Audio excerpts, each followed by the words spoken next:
എൻ്റെ നാട് വെളിമുക്കാണ്. വെളിമുക്കായ എൻ്റെ നാടില് എൻ്റെ ഉപ്പാപ്പയുണ്ട്, മൊയ്തീൻ മുസ്ലിയാരുന്നുണ്ട്. ഈ മൊയ്തീൻ മുസ്ലിയാരും കെ എം മൗലവി സാഹിബും രണ്ടാളും ശരീക്കന്മാരാണ്. രണ്ടാളും ശരീക്കന്മാരായിരുന്നു. ആ ശരീക്കന്മാരായി ഓതിൻ്റെ അടിസ്ഥാനത്തിൽ കെ എം മൗലവി ഉപ്പാപ്പാന്റെ ഖബർ സിയാറത്തിന് വരാറുണ്ട് വെളിമുക്കല്. അപ്പൊ കെ എം മൗലവി വരലെങ്ങനെയാണെന്ന് നിങ്ങള് ഒരു കമ്മീസൊക്കെ ഇട്ട് തരിക്കെട്ടൊക്കെ കെട്ടി അതിനൊരു വാലൊക്കെ വെച്ച് ഇങ്ങനൊക്കെ വന്നിരുന്ന കെ എം മൗലവിന്റെ അതേ രൂപത്തിലാണോ ഇന്നുള്ള മൗലവിമാരെടുക്കണത്? അല്ല, അതേ കെ എം മൗലവി സാഹിബ് തന്നെ മമ്പറത്ത് വന്ന് സിയാറത്ത് ചെയ്യും. എവിടെ അറിയോ? മമ്പറത്ത് മക്കാമിന്റെ പുറത്ത് നിന്നിട്ട് ഒരു സിയാറത്ത് ചെയ്ത് പോകുമ്പോൾ എന്നിട്ട് അവിടെ കൂടുന്ന ആൾക്കാരോട് പറയും, ഇതായി കിടക്കുന്ന ആളെങ്ങൾക്കറിയോ? ഇയാളെ ഹയാത്ത് കാലത്ത് നിങ്ങൾ ഒച്ചട്ട് സംസാരിക്കുമോ? സംസാരിക്കില്ലല്ലോ. അതുപോലെ തന്നെയാണ് അയാളെ വഫാത്തിന് ശേഷം പെടുന്ന ഒച്ചന സംസാരിക്കരുതെന്ന് എന്ന് മമ്പറത്തെ മക്കാമിൽ വന്ന് കൂടുന്ന ആളുകളോട് ഉപദേശം ചെയ്തിരുന്ന അയാൾ ആ നേതാവ്. ആലോചിച്ച് നോക്കിയാണ് നിങ്ങൾ. അതേ സമയത്ത് അയാൾ മൗലൂദിനെതിരായിരുന്നോ? ഇല്ല. പക്ഷെ അയാൾക്കുള്ള പ്രത്യേകത എന്താ വെച്ചാൽ മൗലൂദ് ദാസിർ എന്നാൽ ഒരു ഹദീസിന് അർത്ഥം വെക്കുമായിരുന്നു, അതിനെ മയന പറയും. അങ്ങനെയൊക്കെയാണ്. ഇന്നിപ്പോ അങ്ങനെ ഉണ്ടോ? അതൊക്കെ പോയി. ഇങ്ങനെ ഓരോ ഭാഗങ്ങളും മുറിച്ച് മുറിച്ച് നഷ്ടപ്പെടുത്തുന്ന രൂപത്തിൽ മൗലവിമാർ രംഗത്ത് വന്നുകൊണ്ട് നാശമുണ്ടാക്കുമ്പോൾ അതിൻ്റെ എതിരിൽ വിരൽ ചൂണ്ടുന്ന ഏക സംഘടന സമസ്ത കേരള ജമിയത്തിലുണ്ട്. ഒരു നിലക്ക് പറയുകയാണെങ്കിൽ സുന്നത്തി എന്ന് പറഞ്ഞാൽ നബി സല്ലല്ലാഹു അലൈഹി വസല്ലം തങ്ങളുടെ വാക്കും പ്രവൃത്തിയും മൗനാനുവാദവും. ജമാഅത്ത് എന്ന് പറഞ്ഞാൽ സഹാബത്തിന്റെ വാക്കും പ്രവൃത്തിയും മൗനാനുവാദവും. അത് അംഗീകരിച്ചുകൊണ്ട് പോരുന്നവരാണ് യഥാർത്ഥ ദീനിന്റെ ആൾക്കാർ. ഇതിൻ്റെ എതിരിൽ ആര് ശബ്ദം ഉയർത്തിയാലും അത് തെറ്റാണെന്ന് പറഞ്ഞ് മനസ്സിലാക്കി കൊടുക്കേണ്ട ബാധ്യത നമുക്കുള്ളത് കൊണ്ടാണ്. അതിൻ്റെ ഒരു വേദിയായിട്ടാണ് സമസ്ത കേരള ജമിയത്തുൽ ഉലമ. അല്ല, സമസ്ത ഉണ്ടായപ്പോഴോ സുന്നത്ത് ജമാഅത്ത് ഉണ്ടായിരുന്നില്ല. നബി സല്ലല്ലാഹു അലൈഹി വസല്ലം തങ്ങളുടെ കാലഘട്ടത്തിൽ തന്നെ സുന്നത്ത് ജമാഅത്ത്. പിന്നെ അതിൻ്റെ ഒരു വേദി സമസ്ത കേരള ജമിയത്തുൽ ഉലമ. കാരണം ഓരോ കാലത്തിലോരോ വേദികളാണല്ലോ. മുമ്പൊക്കെ ഓത്തള്ളി പഠിച്ചിരുന്ന കാലത്ത് അന്ന് ആ ഓത്തള്ളിയിൽ ബെഞ്ചുണ്ടായിരുന്നു. ഉസ്താദിന്റെ ചുറ്റുഭാഗത്തും ഇങ്ങനെ കൂടിയിരിക്കും, എന്നിട്ട് ഇങ്ങനെ ഓതി പഠിക്കും. പിന്നെ ആ സമ്പ്രദായമായി ബെഞ്ചിട്ട് കസാരട്ട് മേശട്ട് ഇങ്ങനെയൊക്കെയായി മാറി ഇല്ലേ? അപ്പൊ ഇപ്പെന്തായി? സംഘടനയുടെ ലോകമാണ്. എല്ലാവരും സംഘടിക്കുക. രാഷ്ട്രീയക്കാരും സംഘടിക്കുകയാണ്, രാഷ്ട്രീയമില്ലാത്തവരും സംഘടിക്കുകയാണ്, എല്ലാവരും സംഘടിക്കുകയാണ്. അപ്പൊ സംഘടിച്ചുകൊണ്ടുള്ളായിരിക്കുന്ന പ്രബോധനത്തിന് മാത്രമേ വിജയം കണ്ടെത്താൻ സാധിക്കുകയുള്ളൂ എന്ന് നമ്മുടെ മുൻഗാമികളാകുന്ന സാദാത്യങ്ങളും പണ്ഡിതന്മാരും മനസ്സിലാക്കി അങ്ങനെയാണ് സമസ്ത കേരള ജമിയത്തുൽ ഉലമ സംഘടന ഉണ്ടാകുന്നത്.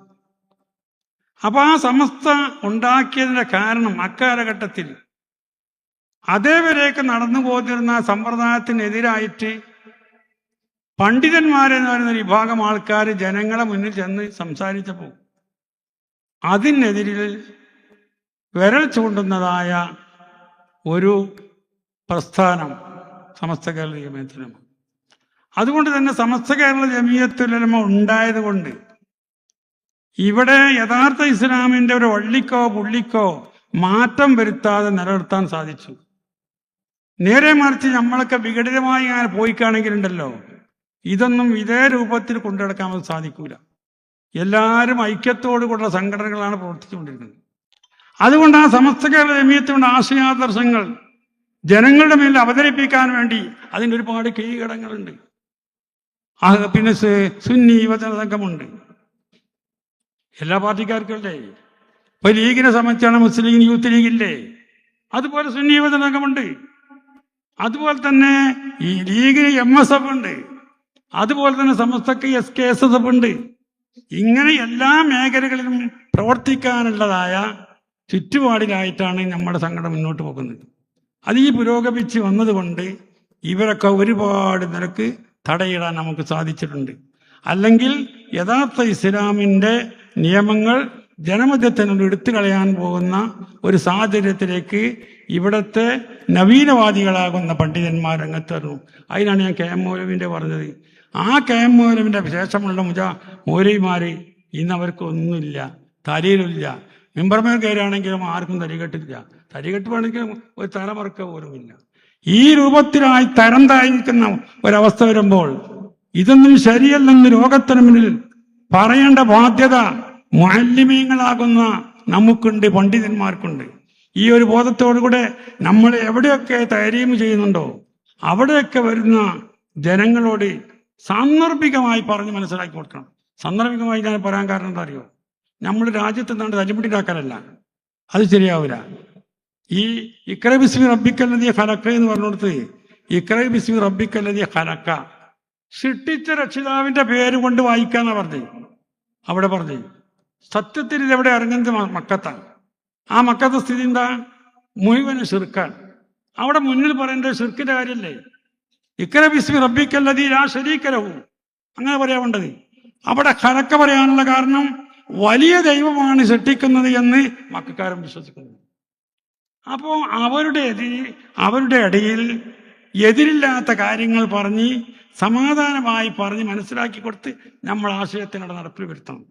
ഇതാണ് പണ്ഡിതന്മാരായ നമ്മൾ ചെയ്യേണ്ടത്. ബഹുമാനപ്പെട്ട അബൂ ഹനീഫത്തുൽ കൂഫി ഫഖറുദ്ദീൻ റാസി തഫ്സീർ നോക്കിയാൽ കാണാം. ബഹുമാനപ്പെട്ട അബൂ ഹനീഫത്തുൽ കൂഫി 2 ശിഷ്യന്മാരെ ബസറയിലേക്ക് പറഞ്ഞയച്ച് ബഹുമാനപ്പെട്ട അബൂ ഹനീഫയും അവന്റെ മദ്ഹബ് പ്രചരിപ്പിക്കാൻ വേണ്ടി അവിടെ ചെന്നിട്ട് അവരെന്ത് പറഞ്ഞു? അബൂ ഹനീഫയുടെ മദ്ഹബാണ്ട് പറഞ്ഞു. അവർക്ക് അബൂ ഹനീഫയും അറിയാം, മദ്ഹബ് അറിയില്ല. അവരെല്ലാം കൂടി വരെ തിരിഞ്ഞു. അവർ തിരിച്ചു വന്നു. ബഹുമാനോട് അബൂ ഹനീഫ ചോദിച്ചു എവിടെ നിന്നായി എന്ന് വെച്ചു. ഇങ്ങനെയൊക്കെ സംഭവിച്ചു പറഞ്ഞു. അപ്പൊ അബൂ ഹനീഫ റളിയല്ലാഹു അൻഹു ശിഷ്യന്മാരോട് പറഞ്ഞെന്താ, നിങ്ങളെപ്പറ്റി ഞാൻ മനസ്സിലാക്കി, നിങ്ങൾ തബ്ലീഗിന്റെ മര്യാദ പഠിച്ചവരാണെന്ന്. അങ്ങനെയല്ല നിങ്ങൾ ചെയ്യേണ്ടത്. ആദ്യമായി നിങ്ങൾ ചെയ്യേണ്ടത് ആ നാട്ടുകാർ ഏത് മദ്ഹബുകാരാണെന്ന് മനസ്സിലാക്കണം. എന്നിട്ട് ആ മദ്ഹബ് നിങ്ങൾ പറയണം. അപ്പൊ നിങ്ങൾക്ക് അവരെ മദ്ഹബിനെ പറ്റി അറിയാൻ അവർക്ക് ബോധ്യപ്പെടുത്തുക. അതിനുശേഷമായി എൻ്റെ മദ്ഹബ് പറയേണ്ടതായിരുന്നു. അതാ പറഞ്ഞത്. ചാടി പറയണം, ബാക്ക് കൂടെ പോകണം. മുന്നിലാണ്ട് പോകുമ്പോൾ നമ്മൾ ചാടരുത്. ബാക്ക് മനസ്സിലാക്കിയിട്ട് ഓനെ തള്ളിയിടണം. ഈ രൂപത്തിൽ പോകുമ്പോഴാണ് നമ്മളുടേതാകുന്ന ഉദ്ദേശം ലക്ഷ്യത്തിൽ പൂർണ്ണമായി എത്തിത്തീരുകയുള്ളൂ. അതുകൊണ്ട് ഞാൻ കൂടുതൽ പറയല്ല. എന്നോട് ഇവിടെ വന്നപ്പം എനിക്ക് ആദ്യം വരാൻ കഴിഞ്ഞില്ല, വേറെ പരിപാടി നമ്മുടെ മഹലിൽ ഉണ്ടായതുകൊണ്ട്. അപ്പം നിങ്ങളെ കൊണ്ട് കണ്ട് സന്തോഷത്തിൽ പങ്കുകൊണ്ട് പോകാൻ വേണ്ടി വന്നതാണ്. അപ്പം മാസ്റ്ററും കൂടി പറഞ്ഞ് അയാൾ 2 വാക്ക് പറയട്ടെ എന്ന്. അങ്ങനെയാ പറയുന്നത്. അതുകൊണ്ട് ഏതായിരുന്നാലും അല്ലാഹു സുബ്ഹാനഹു വ തആല യഥാർത്ഥ അഹ്ലു സുന്നത്ത് വൽ ജമാഅത്തിന്റെ അഹ്ലുകാരിലും അതിൻ്റെ പ്രചാരകന്മാരിലും അതിനുവേണ്ടി പ്രവർത്തിക്കുന്നവരുടെ കൂട്ടത്തിൽ അല്ലാഹു നമ്മളെല്ലാവരും ആക്കി തീർക്കുമാറാവട്ടെ എന്ന് പ്രാർത്ഥിച്ചുകൊണ്ട്